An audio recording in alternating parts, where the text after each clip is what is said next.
Chapter 6 The Fight. Comprehensive check, page number 49. The first question is, in what way is the forest pool different from the one which Ranji knew in the Rajputana desert? जो रंजी है वो Rajputana desert में जिस pool को जानता है उससे कैसे डिफरेंट है जो फॉरेस्ट पूल है वो. So answer is, in the Rajputana desert the pools were streaky and muddy where the women washed clothes or buffalo were lowered, but forest pool was clean, cold and inviting, so Ranji leapt into the water for swimming.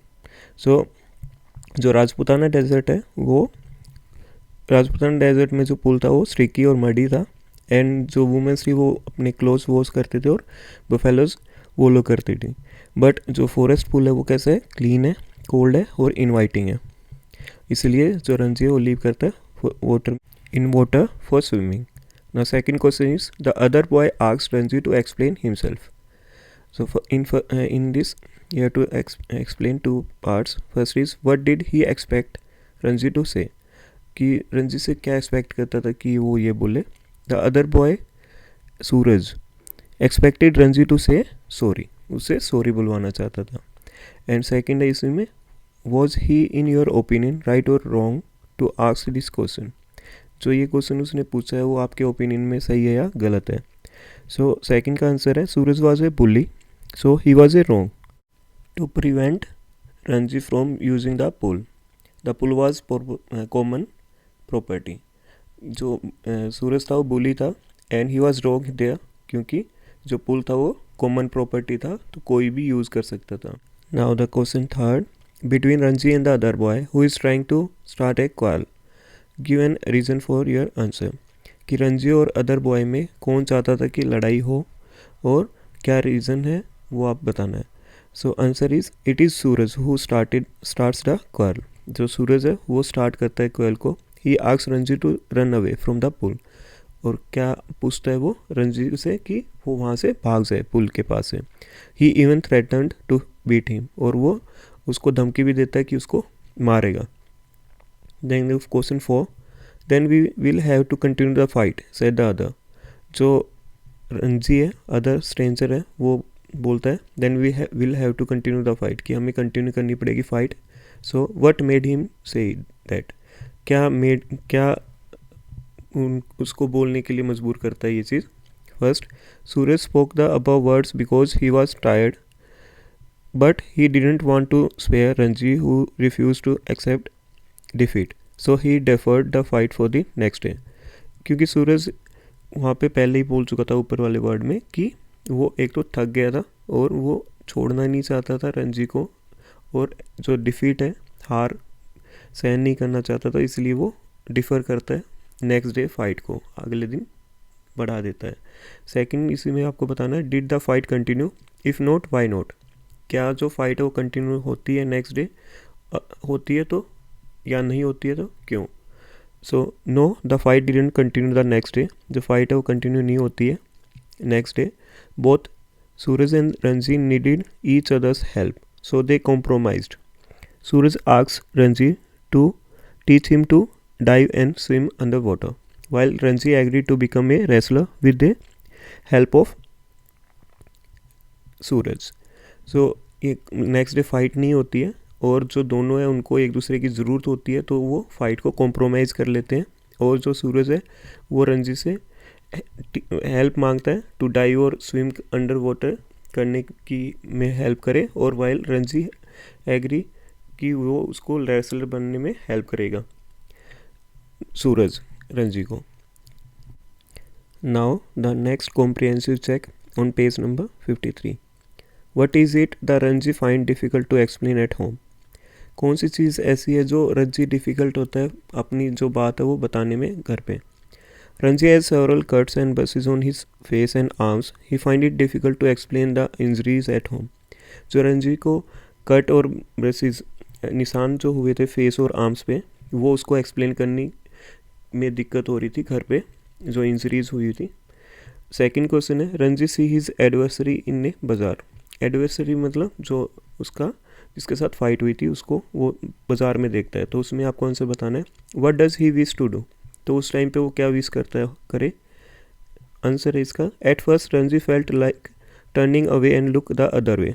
His second thought was to hit his enemy with a lemonade bottle. पहले तो ये सोचता है कि वहाँ से turn करके वहाँ से दूसरी साइड देखे, और सेकंड उसकी थॉट होती है कि वो अपने एनिमी को लेमनॉइड बोतल से मारे. इसमें सेकंड है what does he actually do and why. तो असल में क्या करता है, पहले मैं आपको बताना था वो क्या मतलब क्या करने की सोचता है. सेकंड में आपको बताने को क्या करता है और क्यों. सेकंड में he actually stand his ground and only scowls at Suraj. वो अपने ग्राउंड पे रहता है और स्काउल करता है सूरज की तरफ. थर्ड क्वेश्चन है Ranji is not at all eager to for a second fight. Why does he go back to the pool then. जो रणजी है वो ईगर नहीं था सेकेंड फाइट के लिए, पर फिर भी वो पूल पे क्यों जाता है. तो इसका आंसर है Ranji decided to go back to the pool to gain self respect. अपनी सेल्फ रिस्पेक्ट गेन करने के लिए वो जाता है, क्योंकि उसको लगता है if he surrender now he will be beaten for all time. कि अगर वो अभी सरेंडर कर देगा तो उसको मार पड़ेगी आगे हमेशा. Now the next question 4. Who was the better swimmer, how do you know it. कौन बेटर स्विमर था और तुम्हें कैसे पता लगता है. So answer is Ranji was decidedly the better swimmer. जो रणजी है वो डिसाइडली बेटर स्विमर है, क्योंकि we know it when he swims across the pool as his opponent से.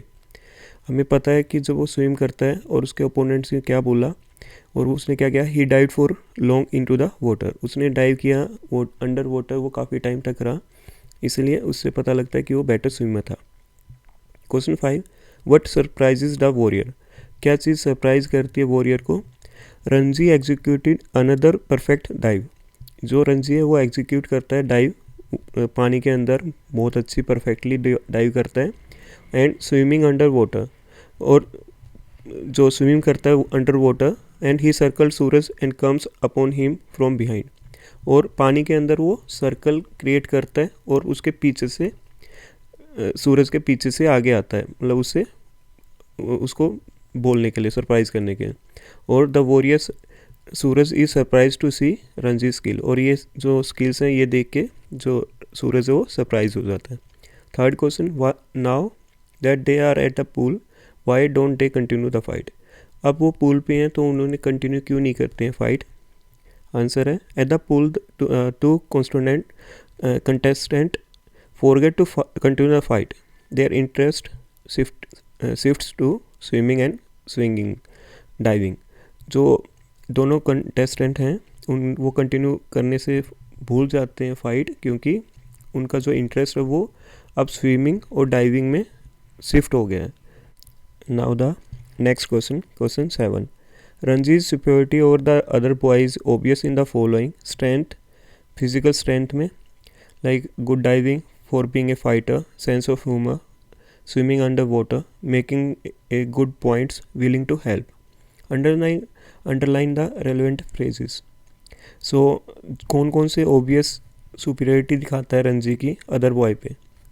उसमें आंसर आएगा good diving, swimming under water, willing to help and sense of humor. These are the obvious superiority जो रणजी की दिखाई देती हैं. Next is 8th. What according to you makes the two adversaries turn into a good friends in a matter of minutes? Explain it as you have understood it. जो दोनों adversaries means दुश्मन होते हैं वो एक गुड फ्रेंड बन जाते हैं इन मैटर ऑफ फ्रेंड्स. ये आप कैसे समझते हो वो चीज़ आपको बतानी है. Ranji and Suraj, two adversaries, turn into a good friend in few minutes for a couple of reasons. कुछ couple of reasons की वजह से वो दोनों फ्रेंड बन जाते हैं दुश्मनी से. Both were tired of fighting, क्योंकि एक तो वो थक गए थे फाइटिंग से. Both needed each other's help, guidance and support. दोनों एक दूसरे की मदद चाहते थे, गाइडेंस चाहते थे, सपोर्ट चाहते थे. एंड उसके बाद सूरज wanted to learn diving from Ranji. जो सूरज है वो चाहता था डाइविंग सीखे रणजी से. While Ranji liked the idea of becoming strong wrestler with the help of सूरज. और जो रणजी है वो उसको पसंद आता आइडिया कि वो स्ट्रॉन्ग रेसलर बने with the help of Suraj. Now the question, exercise question 1. Is fighting the only way of resolving differences of opinion. जो फाइटिंग है वो एक ही तरीका है जिसमें आप डिफरेंस ऑफ ओपिनियंस को रिजॉल्व कर पाओ. What else can be done to reach mutual expectable? Settlement. और क्या कर सकते हो फाइटिंग के अलावा जो जिसमें आप दोनों गुड टर्म्स में आ जाओ? Answer is fighting is not the only way to resolve a dispute. The best course is to start a dialogue with a cool head. In case they fail to agree on any point, they can appoint an arbitrator and middleman acceptable to both. Fighting he solution नहीं है एक dispute को solve करने का. इसका best course है कि आप डायलॉग से स्टार्ट करो, बातों से स्टार्ट करो और कूल हेड के साथ. और अगर वो फेल हो जाते हैं किसी पॉइंट पे तो वहाँ पे वो मिडल मैन को रख सकते हैं जिसमें वो दोनों एग्री हो जाए. सेकेंड क्वेश्चन है, have you ever been in serious fight only to realise later that is was unnecessary and fertile. Share your experience, views and other frankly and honestly with others frankly and honestly. क्या आपके साथ कुछ ऐसी serious fight हुई है और बाद में आपको रियलाइज़ हुई है कि वो अननेसेसरी थी, कोई ज़रूरत नहीं थी उसकी? सो आंसर है पीपल यूजुअली क्वारल और minor issues which can be resolve over A cup of T. जो पीपल हैं वो छोटी छोटी बातों पे फाइट कर लेते हैं लेकिन उनको हम सोल्व कर सकते हैं easily on A cup of T. Such violent quarrel harm both of the party. और जो वायलेंट क्वारल होती हैं, फाइट होती हैं, वो दोनों को हार्म करती हैं. In war no one really win. जो वॉर होती है उसमें कोई भी जीतता नहीं है. Both suffers equally and feel sorry later on. दोनों इक्वली सफ़र करते हैं और सॉरी फील करते हैं later. Every person can recall one or two occasions of this type. सभी के साथ ऐसी सिचुएशन आती है जहाँ पे एक या दो एक ओकेजन में ये हुआ हो उनके साथ. Now the question third, why do some of us find it necessary to prove that we are better than others? Will you be amused or annoyed to read the following sign as the back of the car in front of you? कि हम क्यों prove करना चाहते हैं कि हम दूसरों से बेटर हैं, और जो हम कार के पीछे हम देखते हैं अनोइंग अम्यूजिंग पढ़ने के बाद, क्या वो आपको पसंद होता है? आंसर होगा I may be going slow but I am head of you.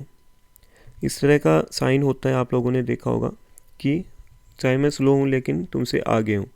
It is our common weakness to do better than others और टू पुल समवन डाउन. हमारी ये कॉमन वीकनेस होती है कि हम दूसरे से अच्छा करना के बारे में सोचते हैं और दूसरों को नीचे गिराने की सोचते हैं. Some pretend to be superior to others and try to hurt them. कुछ प्रिटेंड करते हैं कि वो दूसरों से सुपीरियर हैं, अच्छे हैं, बड़े हैं, और जो बाकी हैं उनको हर्ट करने की कोशिश करते हैं. This is in fact A सिनोनियम of their inferiority complex. और यही सिनोनियम सिम्टम्स हैं उसके इन्फीरियर कॉम्प्लेक्स के, कि we should avoid ego clash, कि हम अपनी जो ईगो है उसको अवॉइड करें. Now the question, extra question, where was the second fight occurred, what was it result? The second fight occurred across the water of a pool, but both the adversaries couldn't fight for long there. Soon they became friends because they both are tired and needed each other's help. Ranji promised to teach Suraj the art of swimming, and Suraj offered to make Ranji a good wrestler. जो second fight है वो कहाँ होती है और क्या result आता है उसका, आपको ये बताना है. तो सेकंड फाइट है जो वाटर में होती है, जहाँ पे दोनों फाइट करते, दोनों कंटिन्यू कर नहीं पाते हैं अपनी फाइट, और लेटर वो बिकम फ्रेंड्स. और फिर वो बाद में फ्रेंड्स बन जाते हैं क्योंकि वो थक गए थे और एक दूसरे की मदद की ज़रूरत थी उनको. और जो रंजी प्रॉमिस करता है कि सूरज को आर्ट ऑफ स्विमिंग सिखाएगा, और सूरज ऑफर करता है कि रंजी को एक अच्छा रेसलर बनाएगा. So this is how the second fight का रिज़ल्ट आता है. उसके बाद इसमें सेकेंड है, in the fight between Ranji and Suraj who was the winner. जब रंजी और सूरज की फाइट होती है उसमें विनर कौन होता है? Ranji was physically no match for Suraj. जो रंजी है वो फिजिकली मैच नहीं था सूरज के लिए, क्योंकि जो सूरज है वो टॉल रेसलर था. Yet they fought over the right to use the pool. पर दोनों फाइट करते हैं कि जो राइट है यूज़ ऑफ पुल का वो उनके हाथ में हो. Ranji suffered cut and bruises all over his body but he refuse to surrender और एक्सेप्ट डिफीट.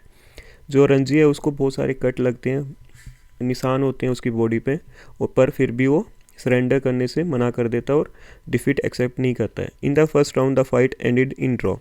जो फर्स्ट फाइट होती है वो ड्रॉ में एंड होती है इक्वली।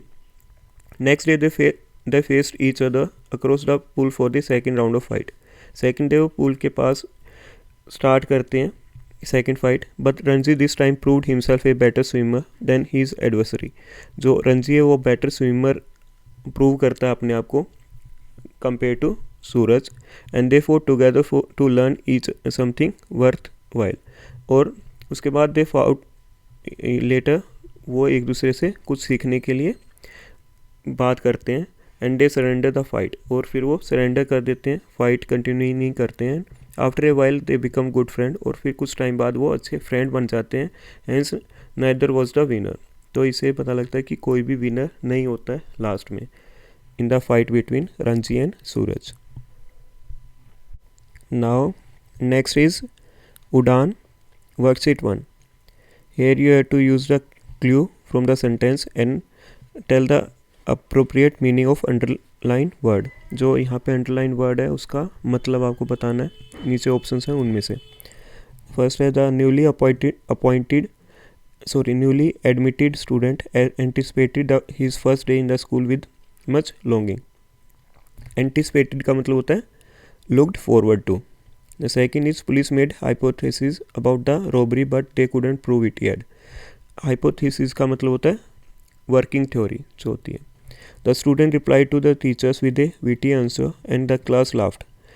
Witty का मतलब होता है funny, amusing, humorous। So all of the answer आएगा इसका D। Fourth है his father said I forbid you to go outside as it is raining। Forbid का मतलब होता है refuse करना, refuse to allow, मना कर देना।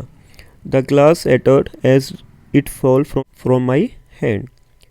सैटर्ड का मतलब होता है break into piece, means वो टूट जाना। सो जैसे ही ग्लास मेरे हाथ से गिरता है तो पीसीज में टूट जाता है। इसके बाद worksheet first and part B. Guess the answer. I begin with M and end in a Y I am always happy. जो वर्ड है वो एम से स्टार्ट होता है और वाई पे फिनिश होता है और वो हमेशा उसका मतलब होता है हमेशा हैप्पी। तो answer is be merry. Second है I begin with U and end in A I protect from sun and rain. जो वर्ड है वो यू से स्टार्ट होता है, ए पे ख़त्म होता है और जो प्रोटेक्ट करता है हमें सन और रेन से, that is umbrella C. I begin with P and end with the letter E. P से स्टार्ट होता है letter and word end E पे ख़त्म होता है, जिसका मतलब है they have thousands of letters, जिसके पास थाउजेंड्स ऑफ लेटर्स होते हैं, that is post office. I began with A and end with the letter T I am very old. Letter A से स्टार्ट होता है और एंड होता है टी पे और उसका मतलब होता है वो बहुत पुराना है, that is ancient. I began with C and end with the letter R I give comfort when you need rest. C से स्टार्ट होता है वर्ड और एच पे फिनिश होता है, सॉरी आर पे फिनिश होता है और वो कंफर्ट प्रोवाइड करता है जब हमें रेस्ट की ज़रूरत होती है, दैट इज़ चेयर। चेयर हमें कंफर्ट प्रोवाइड करती है जब हमें ज़रूरत होती है। Now the worksheet 1 part C. Read each sentence and find out meaning of underline words and using a context clue. कि आपको सेंटेंस रीड करना है और उससे आपको बताना है कि जो अंडरलाइन है उसका मतलब क्या है यूजिंग द क्लू यूज़ करके। And also write down the clue that help you to find the meaning of the word. और आपको क्लू भी लिखना है किससे आपको उसका मतलब पता लगता है। सो यहाँ पे even when the British officer arrested Gandhi ji he maintain his dignity. Dignity यहाँ पे अंडरलाइन वर्ड है। Holding his head high as he was most marched off the protest site. तो यहाँ पे डिग्निटी का मतलब होता है sense of pride and self respect even in difficult circumstances. इसका मतलब कहाँ से पता लगा आपको? Maintain his dignity, holding his hand high and marched of, this shows the self respect sense of pride. ये क्लू है जिससे आपको पता लगता है डिग्निटी का मतलब। I wanted to impress the crying little bird to comfort her. Impress का मतलब होता है to hold someone in your arm और वे ऑफ शोइंग केयर। जब आप किसी को केयर शो दिखाओ, केयर शो करो या अफेक्शन शो करो। और crying little girl to comfort her, ये दोनों सेंटेंसेस हमें क्लू दे रहे हैं कि वो कंफर्ट, एम्प्रेस का मतलब होता है कंफर्ट देना, केयर देना। We will have a new principal next month since Mrs Anita resign, कि हमारी न्यू प्रिंसिपल होंगी और जो अनीता उन्होंने रिज़ाइन कर दिया है। तो रिज़ाइन का मतलब होता है वॉलंटरीली लीव ए जॉब और पोजीशन। आप अपनी मर्जी से जब आपका टाइम पीरियड हो गया तो उसके बाद आप छोड़ दो अपनी जॉब को, अपनी पोजीशन को। तो यहाँ पे हमें कैसे पता लगता है न्यू प्रिंसिपल और नेक्स्ट मंथ, इससे हमें पता लगता है कि there is change in the leadership due to Anita stepping down. जो मिसिज अनीता हैं वो स्टेपिंग डाउन कर रही हैं, उसकी वजह से लीडरशिप में चेंज आएगा। Fruit and vegetables were scarce last year due to कोविड-19। स्केर्स का मतलब होता है in short supply, not enough to meet demands. जो डिमांड्स हैं उतनी ही हैं जितनी हमें ज़रूरत है उतना ना मिले।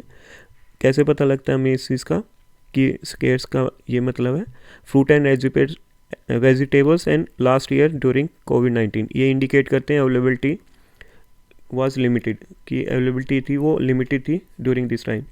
Give ample time to finish your homework before going to play ground. तो एम्पल का मतलब होता है मोर देन इनफ या सफिशेंट, मतलब ज़रूरत से ज़्यादा। तो ज़रूरत जितनी है उतना टाइम देना है होमवर्क को खेलने जाने से पहले। कैसे पता लगता है finish your homework before going out to play ground. तो ये सजेस्ट करते हैं कि आप प्लेंटी ऑफ टाइम दो अपना जो टास्क है उसको कंप्लीट करने में। Thank you so much.